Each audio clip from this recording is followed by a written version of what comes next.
Hey guys, before we get started, I just want to give a shout out to my good friend ScaryJUJU, who is collaborating with me in this story.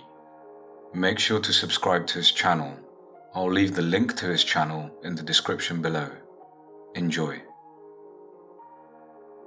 Last night, I took my friend Todd out to a midnight showing of Nightmare on Elm Street at the theatre. Todd had been bummed out after spraining his ankle, just in time to miss the annual 10K Halloween zombie marathon. He'd been training for months and had prepared an awesome costume. He even bought finger-shaped gummy candy to shove into his mouth during the run. You know, for realism. He kept joking that he'd eat the other marathon runners if he ran out of candy. I argued that his constant limping would actually make his costume more realistic and that he should go anyways. But he refused, claiming that he wanted to avoid irritating the injury. Todd had always had a competitive streak. When we were younger, he would race me to the swing sets, jump on the couch to distract me while we were playing Mario Kart, and drag me, kicking and screaming, off of our makeshift wrestling ring made out of sofa pillows. Though Todd wouldn't admit it, I knew he was sitting the marathon out to avoid being the last one to cross the finish line. Bellies weighed down with 2 tons of popcorn and Halloween chocolate. We started our slow walk home. Mr. Tough Guy acted like he was fine, but I saw him wincing every time his right foot made contact with the ground. "Hey," I said, breaking the silence that had followed us since the theatre. "I know a shortcut to your place, if you're not too chicken shit to take it," I proposed. Todd puffed his chest out and chuckled loudly. "You're on, dog breath.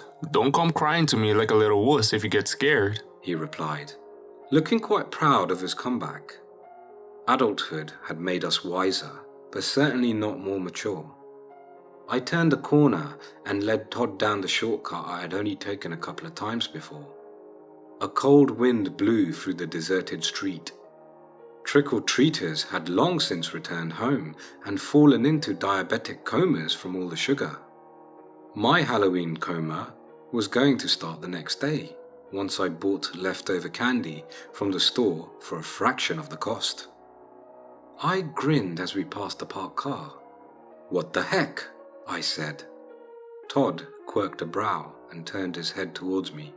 "What?" he replied, confused. "The license plate," I answered, motioning to the car. It had the typical 3-digit 3-letter format, and its 3 letters read WTH. "It's a game. You have to make words or acronyms out of the letters," I explained. Todd seemed intrigued. He glanced at another car. "Okay, I think I got it. So like, over there, DBT, to be determined, if you're dyslexic."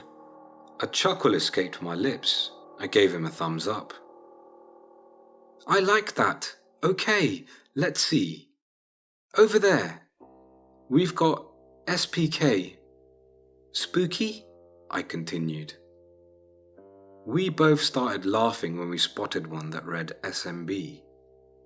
We kept this up for a good 10 minutes, listing out words and acronyms for every car we spotted. We got stumped when we came across XLS, until Todd proudly claimed it was Excel's file format.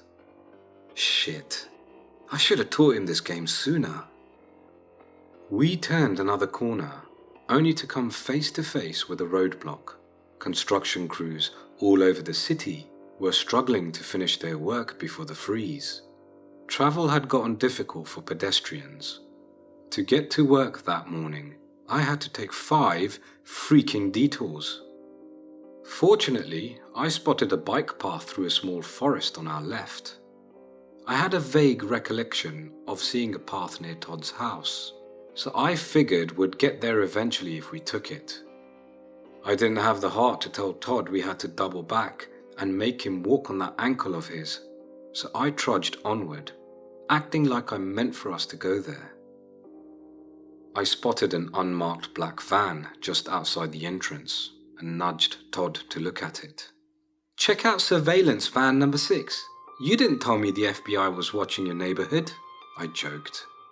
He stuck his tongue out at me and replied, "They're here to monitor you, bud." After a good laugh, we wandered into the path. We were surrounded by trees, which were being eaten away slowly by the frigid autumn air. Small clusters of brown and yellow leaves still clutched to the menacing-looking branches above us. In the darkness of the night, they looked like hundreds of bats waiting to descend onto us. That's when we saw him. A hooded man standing no less than 20 meters in front of us, a shovel in one hand and a bulky pillowcase in the other.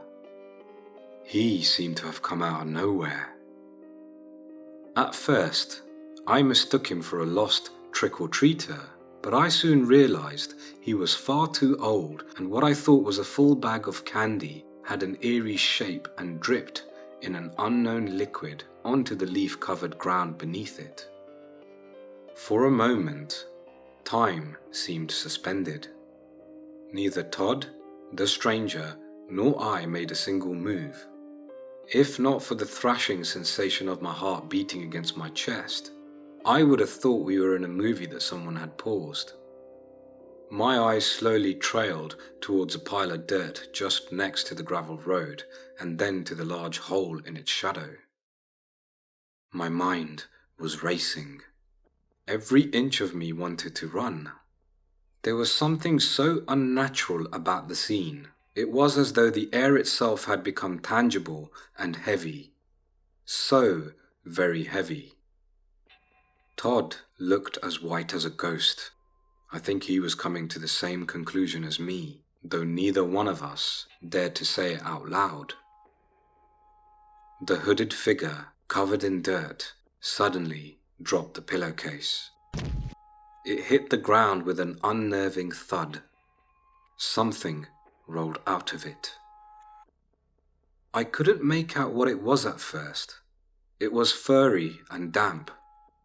As it continued to roll, I realized what I was looking at. A head. Holy fucking shit. It was a woman's head. Her lightless eyes lay open, staring right into my soul. A length of her spine dangled from what was left of her neck.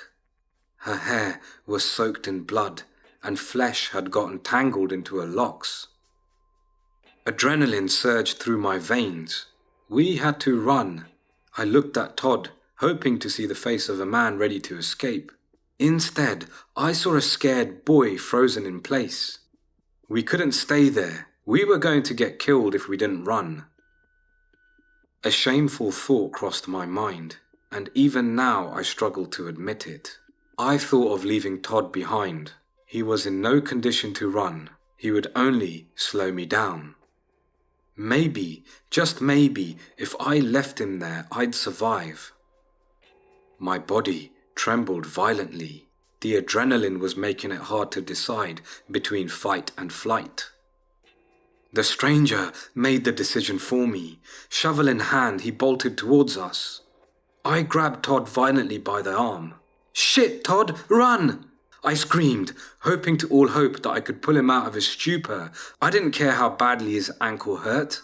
I yanked him back and he finally responded. "Oh shit, oh shit, oh shit!" We started running back down the way we came. Todd was too slow, and the crazed, decapitating madman gained on us. To make matters worse, he was laughing.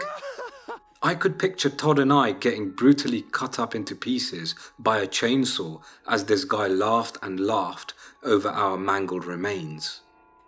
"It's a prank!" howled the man behind us. He dropped the shovel and waved his arms in the air.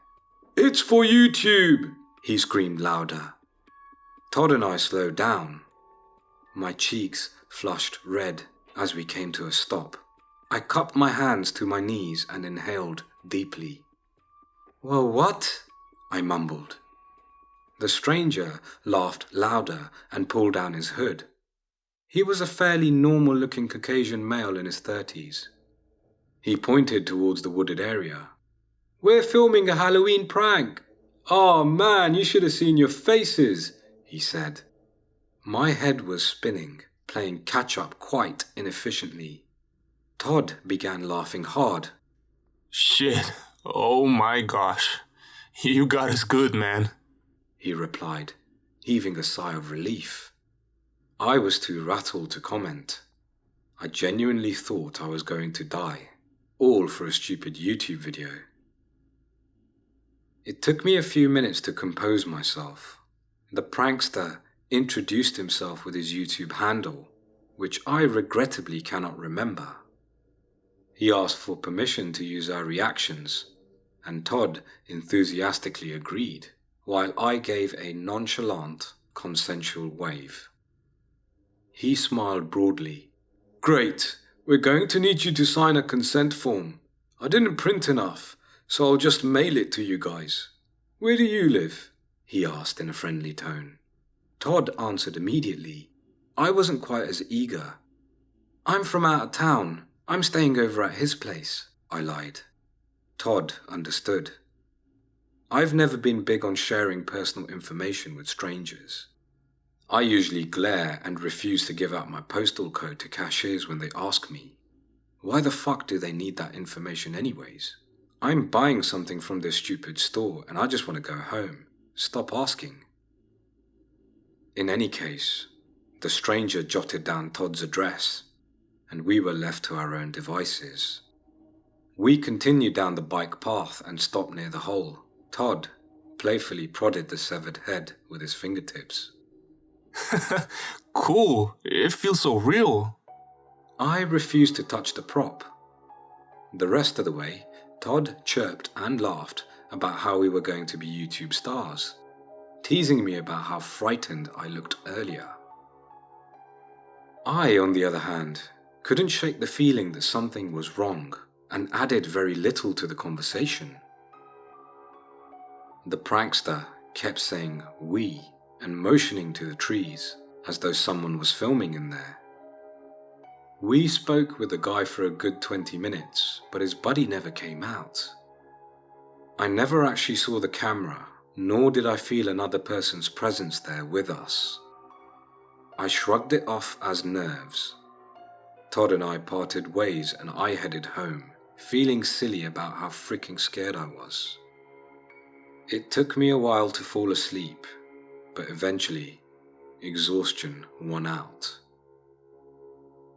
This morning, I woke up, turned on the TV and started making breakfast. Just as I began to butter my toast, the screen turned red and breaking news scrolled on the bottom of the frame.